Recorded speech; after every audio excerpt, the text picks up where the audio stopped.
Appreciate it. Thanks.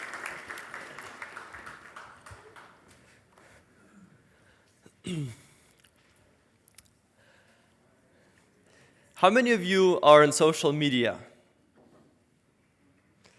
So I have some friends in the room. What about you, those who are using AI on a daily basis? Raise your hands. More friends in the room. Perfect. 2020, I was a cashier at IKEA. Fast forward to 2025, I was at the G20 summit getting recognized for the impact that we made with our AI company. The reason why I'm showing you this is because I'm not special, I'm not smart, I'm just a regular person.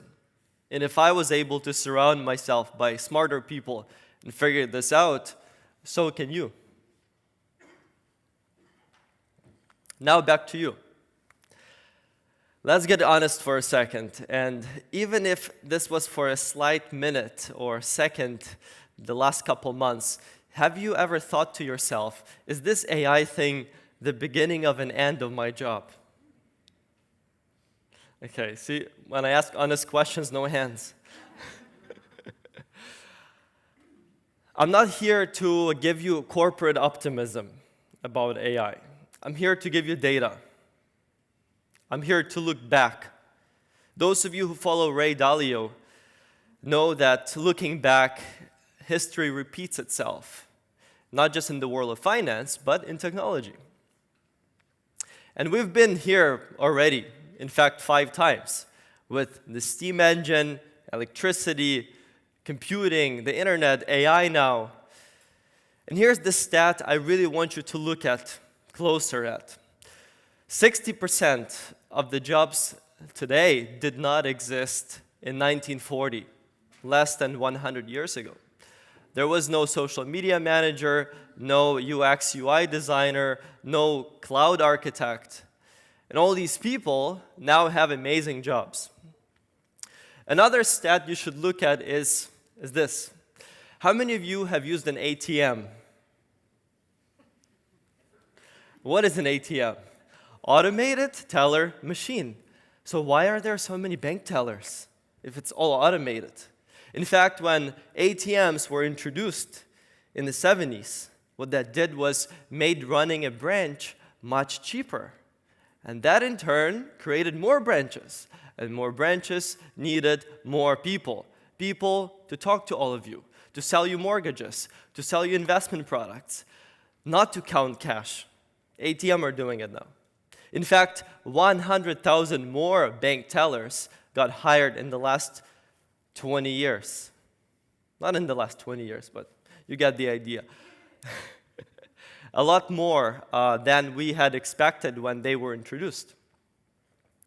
Now, to address the elephant in the room, this place, this province, Nova Scotia, just like many places around the country and the world, many companies face fiscal constraints. They're asked to deliver more for less. And the challenge is quite stark, but it's possible. It's possible if we get more ambitious. And this is exactly what we're going to do today together. For a moment, I want you to go back to 2023, and I want you to picture that you're in Hammonds Plains, Nova Scotia, on May 28th, 2023. You're getting evacuation alerts from the government because there's a wildfire. In fact, you are Jenny, and you see the alert as you're watching your backyard catch fire. What do? You grab your blanket, your dog, you grab some stuff in your bag, you run to the car, you drive to a parking lot. And you start reading the news just like over 16,000 other people, hundreds of homes burned. And in that moment, when you're panicking, you see that the government has support for you. There's $500 allocated for every evacuated person for essentials. But to get that support, you need to go through forms, applications.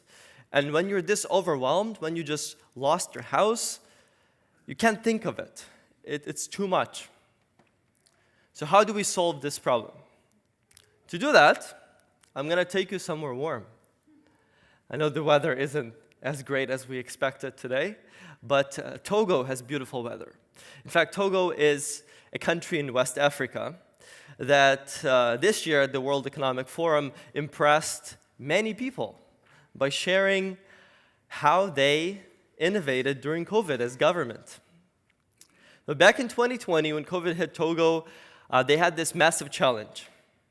They have a lot of folks who rely on their hands to make money. They make products, they sell them door to door. Self-isolation was not an option for these people because they are the most poor, that's how they survive. So what the government did was they rolled out this unprecedented at the time AI pilot, which combined satellite imagery, mapped the poorest areas and neighborhoods in the country with phone metadata that they had already had to determine which households needed financial assistance to be dispersed immediately. And guess how long it took for these folks to receive money to stay isolated, stay home, so that the country would not suffer more consequences of COVID-19? It took them 2 minutes to receive these funds. 1 million people. Now, what I want you to do is, let's do the same for Nova Scotia. Take out your phones and scan this QR code. And we're going to do something fun.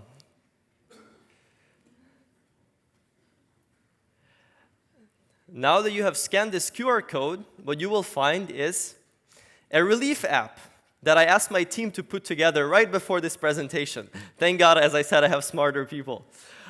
In fact, it took them less than a day to do it.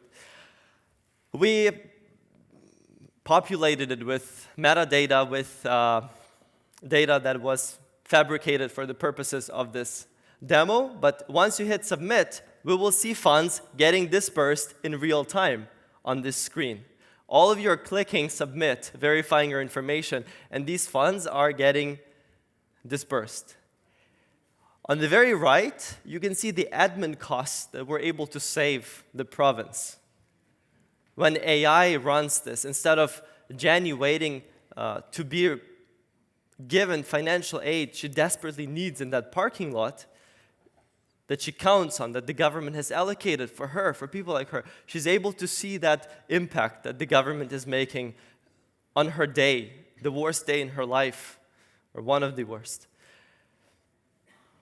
This really shows us how, when we get ambitious, with guardrails, with having proper verification mechanisms and security in place, we're able to deliver more for less while saving money on many admin costs. Now, a little bit about our company and some case studies. How many of you have ever had a dream, a job, starting a business? Dreamers. For me, that dream was moving abroad. And just like for millions of people, sometimes all that stands between your potential, your dream, and where you are today is paperwork. It's so complex that if you get it wrong, you lose everything. Paperwork that was designed for lawyers to decipher. Just like many other government mechanisms, it was made for compliance. But it ends up stifling a lot of the progress that the country can make with talents. In fact, when we look at our talents, in 2024, Canada had the highest student visa refusal rate in the world at 52%. The US, 32%, for comparison. So we have double. And this year, last year, we actually doubled it properly to 62%. So now we're double the US for student visa refusals. Some of them must be refused for compliance, for security, but most, they get confused by the bureaucracy. Back in 2020, I started simplifying that bureaucracy, making social media videos explaining government policy.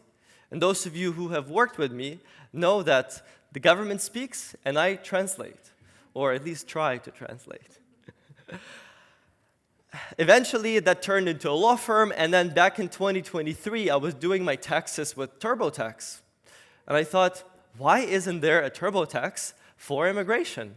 Why isn't there an AI system that would help people navigate the complexity, sort of a simplification layer?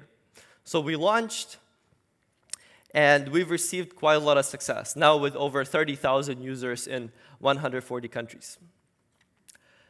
And the principle was simple: give the people the tools government uses. Scan their profiles for red flags, similar to how IRCC, immigration, would. This way, that person is able to understand their case fully, prepare supporting documentation, and submit with confidence.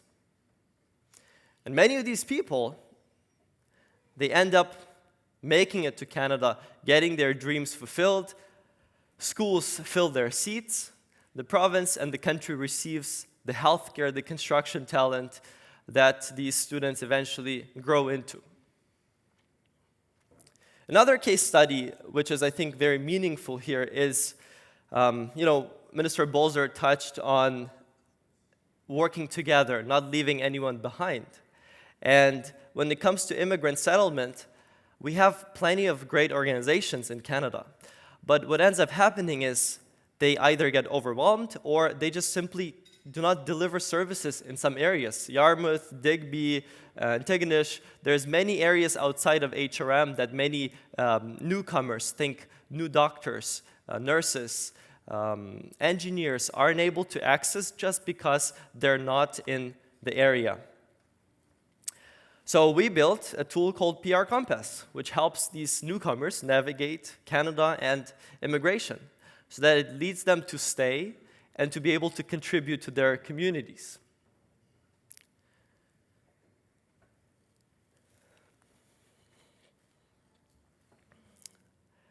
Since the talk is a lot about the budget constraints, I was thinking, who do I pick for my final slide? Who have I spoken with who has inspired me a lot? And I decided to go with an incredible woman that I got to meet, Chrystia Freeland, who was Canada's former finance minister. When we spoke about the budget back in 2024, when the constraints just hit Canada really hard and we saw at the time the highest deficit, we agreed on that the role of the government is to design a future that gives people hope, no matter the budget, because people expect that delivery, they expect to be hopeful about the future. And I want to leave you with this.